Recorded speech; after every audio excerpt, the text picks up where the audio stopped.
행복한 하루를 여는 아침 묵상. 오늘 8월 15일 월요일 아침입니다. 8.15네요. 77도를 맞는 8.15 아침에 사무엘하 18장을 함께 읽고 묵상하겠습니다. 이에 다윗이 그와 함께한 백성을 찾아가서 천부장과 백부장을 그들 위에 세우고 다윗이 그의 백성을 내보낼새 3분의 1은 요압의 휘하에 3분의 1은 스루야의 아들 요압의 동생 아비새의 휘하에 넘기고 3분의 1은 가드 사람 이때의 휘하에 넘기고 왕이 백성에게 이르되 나도 반드시 너희와 함께 나가리라 하니 백성들이 이르되 왕 나가지 마소서. 우리가 도망할지라도 그들은 우리에게 마음을 쓰지 아니할 터이요 우리가 절반이나 죽을지라도 우리에게 마음을 쓰지 아니할 터이라. 왕은 우리 만명보다 중하시오니 왕은 성읍에 계시다가 우리를 도우심이 좋으니이다 하니라. 왕이 그들에게 이르되 너희가 좋게 여기는 대로 내가 행하리라 하고 문 곁에 왕이 섬에 모든 백성이 100명씩 1000명씩 대를 지어 나가는지라. 왕이 요압과 아비새와 이때에게 명령하여 이르되 나를 위하여 젊은 압살롬을 너그러이 대우하라 하니 왕이 압살롬을 위하여 모든 군 지휘관에게 명령할 때에 백성들이 다 들으니라. 이에 백성이 이스라엘을 치러 들로 나가서 에브라임 수풀에서 싸우더니 거기서 이스라엘 백성이 다윗의 부하들에게 패하매 그날 그곳에서 전사자가 많아 2만 명에 이르렀고 그 땅에서 사면으로 퍼져 싸웠으므로 그날의 수풀에서 죽은 자가 칼에 죽은 자보다 많았더라. 압살롬이 다윗의 부하들과 마주치니라. 압살롬이 노새를 탔는데 그 노새가 큰 상수리 나무 번성한 가지 아래로 지날 때 압살롬의 머리가 그 상수리 나무에 걸림에 그가 공중과 그 땅 아래 사이에 달리고 그가 탔던 노새는 그 아래로 빠져나간지라. 한 사람이 보고 요압에게 알려 이르되 내가 보니 압살롬이 상수리 나무에 달렸더이다 하니 요압이 그 알린 사람에게 이르되 내가 보고 어찌하여 당장에 쳐서 땅에 떨어뜨리지 아니하였느냐. 내가 네게 은 10개와 띠 하나를 주었으리라 하는지라. 그 사람이 요압에게 대답하되 내가 내 손에 은 1000개를 받는다 할지라도 나는 왕의 아들에게 손을 대지 아니하겠나이다. 우리가 들었거니와 왕이 당신과 아비새와 이때에게 명령하여 이르시기를 삼가 누구든지 젊은 압살롬을 해하지 말라 하셨나이다. 아무 일도 왕 앞에는 숨길 수 없나니 내가 만일 거역하여 그의 생명을 해하였더라면 당신도 나를 대적하였으리이다 하니 요압이 이르되 나는 너와 같이 지체할 수 없다 하고 손에 작은 창 셋을 가지고 가서 상수리 나무 가운데서 아직 살아있는 압살롬의 심장을 찌르니 요압의 무기를 든 청년 10명이 압살롬을 에워싸고 쳐 죽이니라. 요압이 나팔을 불어 백성들에게 그치게 하니 그들이 이스라엘을 추격하지 아니하고 돌아오니라. 그들이 압살롬을 옮겨다가 숲을 가운데 큰 구덩이에 그를 던지고 그 위에 매우 큰 돌무더기를 쌓으니라. 온 이스라엘 무리가 각기 장막으로 도망하니라. 압살롬이 살았을 때 자기를 위하여 한 비석을 마련하여 세웠으니 이는 그가 자기 이름을 전할 아들이 내게 없다고 말하였음이더라. 그러므로 자기 이름을 기념하여 그 비석에 이름을 붙였으며 그 비석이 왕의 골짜기에 있고 이제까지 그것을 압살롬의 기념비라 일컫더라. 사독의 아들 아히마아스가 이르되 청하건대 내가 빨리 왕에게 가서 여호와께서 왕의 원수 갚아 주신 소식을 전하게 하소서. 요압이 그에게 이르되 너는 오늘 소식을 전하는 자가 되지 말고 다른 날에 전할 것이니라. 왕의 아들이 죽었나니 내가 오늘 소식을 전하지 못하리라 하고 요압이 구스 사람에게 이르되 내가 가서 본 것을 왕께 아뢰라 하며 구스 사람이 요압에게 절하고 다름질하여 가니 사독의 아들 아히마아스가 다시 요압에게 이르되 청하건대 아무쪼록 내가 또한 구스 사람의 뒤를 따라 달려가게 하소서 하니 요압이 이르되 내 아들아 너는 왜 달려가려 하느냐. 이 소식으로 말미암아서는 너는 상을 받지 못하리라 하되 그가 한사코 달려가겠노라 하는지라. 요압이 이르되 그리하라 하니 아히마아스가 들길로 다름질하여 구스 사람보다 앞질러 가니라. 때에 다윗이 두 문 사이에 앉아있더라. 파수꾼이 성문 위층에 올라가서 눈을 들어보니 어떤 사람이 홀로 달려오는지라. 파수꾼이 외쳐 왕께 아뢰되 왕이 이르되 그가 만일 혼자면 그의 입에 소식이 있으리라 할 때 그가 점점 가까이 오니라. 파수꾼이 본즉 한 사람이 달려오는지라 파수꾼이 문지기에게 외쳐 이르되 보라 한 사람이 또 혼자 달려온다 하니 왕이 이르되 그도 소식을 가져오느니라. 파수꾼이 이르되 내가 보기에는 앞선 사람의 다름질이 사독의 아들 아히마아스의 다름질과 같으니이다 하니 왕이 이르되 그는 좋은 사람이니 좋은 소식을 가져오느니라 하니라. 아히마아스가 외쳐 왕께 아르되 평강하옵소서 하고 왕 앞에서 얼굴을 땅에 대고 절하며 이르되 왕의 하나님 여호와를 찬양하리로소이다. 그의 손을 들어 내 주 왕을 대적하는 자들을 넘겨 주셨나이다 하니 왕이 이르되 젊은 압살롬은 잘 있느냐 하니라. 아히마아스가 대답하되 요압이 왕의 종 나를 보낼 때에 크게 소동하는 것을 보았사오나 무슨 일인지 알지 못하였나이다 하니 왕이 이르되 물러나 거기 서 있으라 하매 물러나서 서 있더라. 구스 사람이 이르러 말하되 내 주 왕께 아뢰 소식이 있나이다. 여호와께서 오늘 왕을 대적하던 모든 원수를 갚으셨나이다 하니 왕이 구스 사람에게 묻되 젊은 압살롬은 잘 있느냐.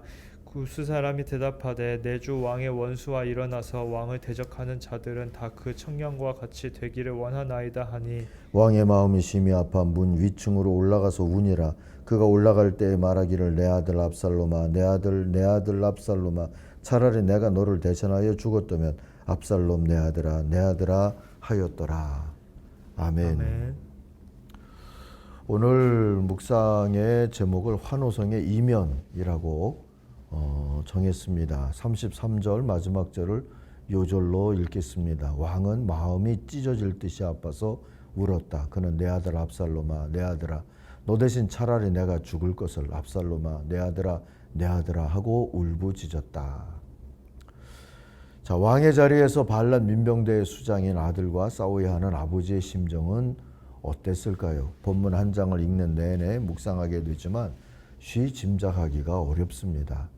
다윗과 그의 휘하의 군대는 요단 동편 마하나임까지 열심히 달아났고요.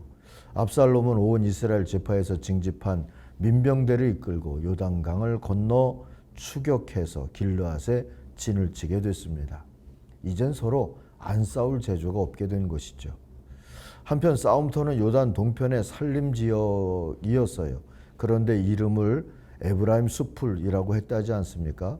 에브라임이 요단 동편을 기업으로 받은 적이 없는데 왜 거기 에브라임 숲풀이 있었는지는 알 길은 없습니다. 어찌됐든 그 산림지역에서 이제 싸움이 벌어지게 됐죠. 다윗은 아들의 반란으로 동족 상잔이 벌어진 게 미안했을까요?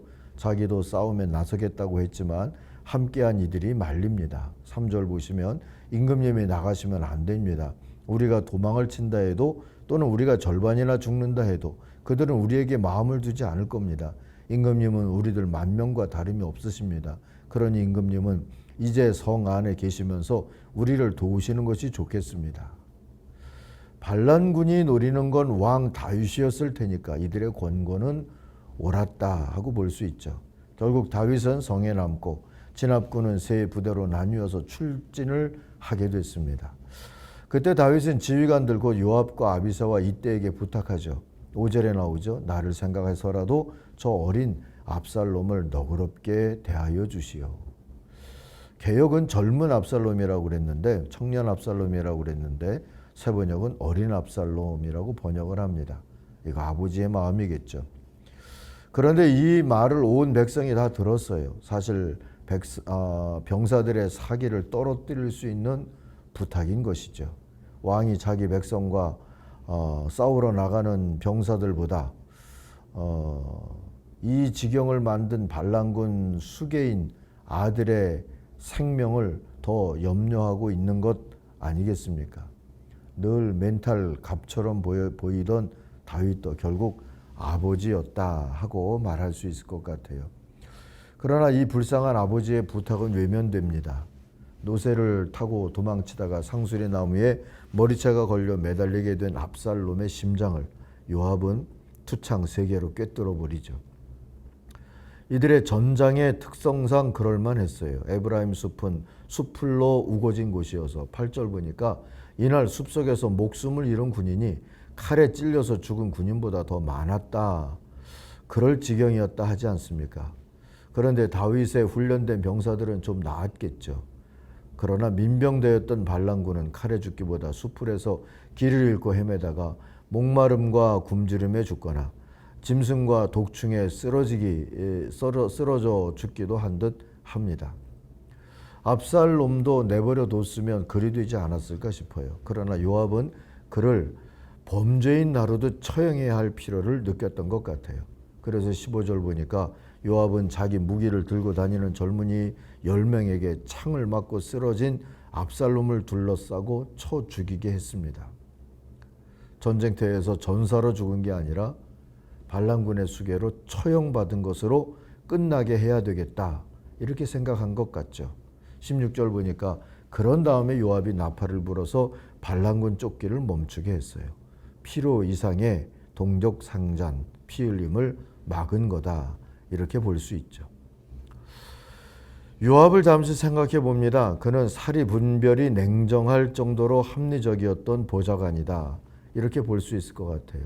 그는 공동체 왕 다윗을 위해서 또는 다윗을 대신해서 해야 할 일과 또 아버지인 다윗의 마음을 헤아리는 일을 기가 막히게 분별하며 해냅니다. 정치적 감각이 좋다고 볼 수도 있고요. 또 내가 왕을 가장 잘 알아, 가장 잘 보필할 수 있어 라는 교만에 빠질 그런 우려도 보이죠. 어쨌든 사실 나무에 달린 압살롬을 먼저 본 병사는 따로 있었는데 그는 자기 무기를 거두고 요압에게 그것을 알려왔죠. 그는 다윗의 부탁을 압살롬을 좀 살려달라는 식의 부탁을 기억했던 것입니다. 그러나 결국 요압은 자기 손으로 압살롬을 끝내고 반란을 끝내죠. 반면에 승전보와 함께 압살롬이 죽은 소식은 구스 출신, 에디오피아 출신이거든요. 옛날에도 에디오피아 사람들이 잘 달렸는지요. 이 뭔가 전령이 되어 있었어요. 이 사람에게, 구스 용병에게 그 소식을 전하는 것을 담당케 하죠. 다윗의 마음을, 아버지 다윗의 마음을 헤아린 거다라고 볼 수 있겠죠. 아무튼 압살롬의 죽음과 함께 반란 또한 허무하게 됐습니다. 반란의 동력을 잃어버린 온 이스라엘이라고 표현됐는데요. 이들 민병대들은 다들 자기 장막으로 도망쳐 버렸습니다. 압살롬은 범죄인답게 돌무더기 묘로 남게 됐죠. 그가 자기의 기념비를 미리 만들었다는 이야기가 나오는데 실패를 각오했다는 뜻일까요? 그 점이 좀 궁금해지고요. 자식이 없어서 그리했다 했는데 이미 우리가 전에 이 압살롬이 자식들의 아버지였다는 것을 봤기 때문에 이 대목을 어떻게 이해해야 될지는 좀 어렵습니다. 아무튼 진압군은 환호성을 울릴 수 있었지만 다윗은 그럴 수 없었습니다. 33절 보니까 성문이 다락방으로 올라가면서 내 아들 압살롬아, 내 아들아, 차라리 내가 죽을 것을 압살롬아, 내 아들아 하면서 울었다고 말합니다. 정허승의 식구, 사랑할 원수가 없어서 슬펐고 하는 대목처럼 그의 마음이 심히 아팠습니다. 77년 전 오늘 만세를 부르던 우리네 선조들을 보시면서도 하나님은 묘한 슬픔 안에 계시지 않았을까 생각합니다. 환호성 이면에 또 다른 비극과 고통의 씨앗이 뿌려진 걸 아셨을 테니 말이죠. 그렇게 해방 77년이 분단 77년이 된 채 우린 이 땅에서 살고 있습니다. 이산 가족들까지 다 죽으면 그땐 누가 분단을 아파하며 울기라도 할까 하는 생각을 해봅니다. 그렇게 울며 슬퍼할 이들도 없어진다면 통일과 평화를 위해서 간절히 기도하는 이들도 없어지는 것 아닐까 걱정도 되고요. 주님은 그래도 여전히 우실 텐데 하는 걸 생각해 보면 이 마음이 급해지는 아침이기도 합니다. 아무쪼록 하나님의 마음으로 이 땅에 오늘과 내일을 품고 함께 울며 기도할 수 있는 하나님의 사람들이 오늘의 교회들에서 자라기를 간절히 소망합니다. 기도하겠습니다. 하나님 아버지, 평화와 통일을 이루어서 복음의 핵심인 평화의 소식을 들고 세계로 나아갈 수 있는 우리 한국교회와 또 한국교회 선교 또 다음 세대 되도록 하나님이 붙들고 인도하여 주시옵소서. 하나님의 돌보심으로 우리 걸음을 오늘도 인도하여 주옵소서. 예수님의 이름으로 기도하옵나이다. 아멘. 하늘에 계신 우리 아버지의 이름을 거룩하게 하시며 아버지의 나라가 오게 하시며 아버지의 뜻이 하늘에서와 같이 땅에서도 이루어지게 하소서. 오늘 우리에게 일용할 양식을 주시고 우리가 우리에게 잘못한 사람을 용서하여 준 것 같이 우리 죄를 용서하여 주시고 우리를 시험에 빠지지 않게 하시고 악에서 구하소서. 나라와 권능과 영광이 영원히 아버지의 것입니다. 아멘. 각자 기도하겠습니다.